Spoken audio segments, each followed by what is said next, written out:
তুমি জাস্ট কোথা থেকে একটা উড়ে এসে জুড়ে বসেছো, বুঝতে পারছো? তুমি ইচ্ছে করে প্ল্যান করে আমাকে ব্ল্যাকমেল করে বাড়িতে ঢুকেছো একটা মিথ্যের আশ্রয় নিয়ে। থাক, আর পুরনো কাসুন্দি ঘেটে লাভ নেই।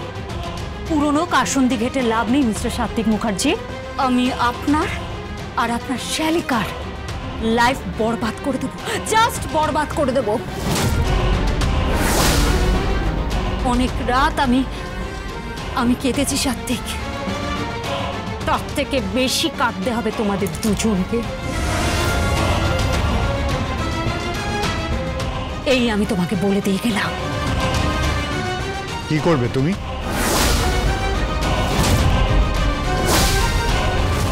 তোমার ক্ষমতা কতটুকু?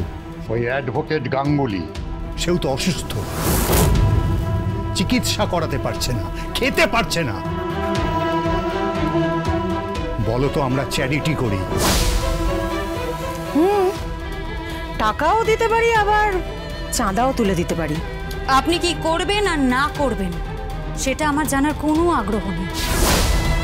আমি কি করব বা না করব সেটা পুরো পরিবার আপনারা হাড়ে হাড়ে টের পাবেন। না, তুমি এভাবে বিহেভ করতে পারো না। থাক, যারা নিজের বাড়ির মেয়েকে জোর করে তুলে নিয়ে গিয়ে বিয়ে ঠিক করে, যার সাথে বিয়ে ঠিক হয়েছিল ঠিক তার সাথেই বিয়ে হচ্ছে, বুঝতে পেরেছো? ও তার মানে আপনারা এইটাকে সাপোর্ট করছেন? 100 বার করছি। হ্যাঁ করছি, কারণ দুটো পরিবারের বিয়ে হচ্ছে। তোমাদের মতো নাকি একটা হা ঘরের ছেলেকে ঘরে জামাই করে নিয়ে আসা হচ্ছে না? যাদের কোনো কালচার নেই, শিক্ষা দীক্ষা নেই, তোমরা বাড়িতে জামাইরা গেলে তাদের থাকার জায়গা দিতে পারো না। তোমরা তো কমন বাথরুম ইউজ করো, বস্তিতে থাকো, আবার বড় বড় কথা বলছো। এই শ্বশুর মশাই,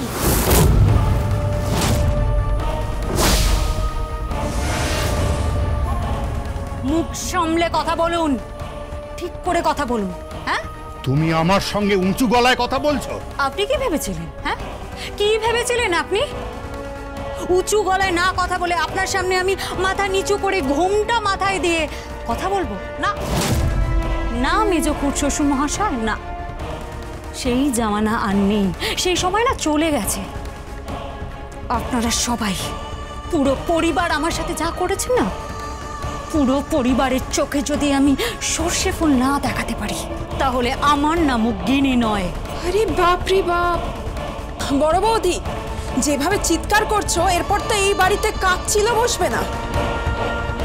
তোমার বাড়ি বস্তি কালচার হতে পারে, কিন্তু এই বাড়িটাকে বস্তি বানাচ্ছ কেন?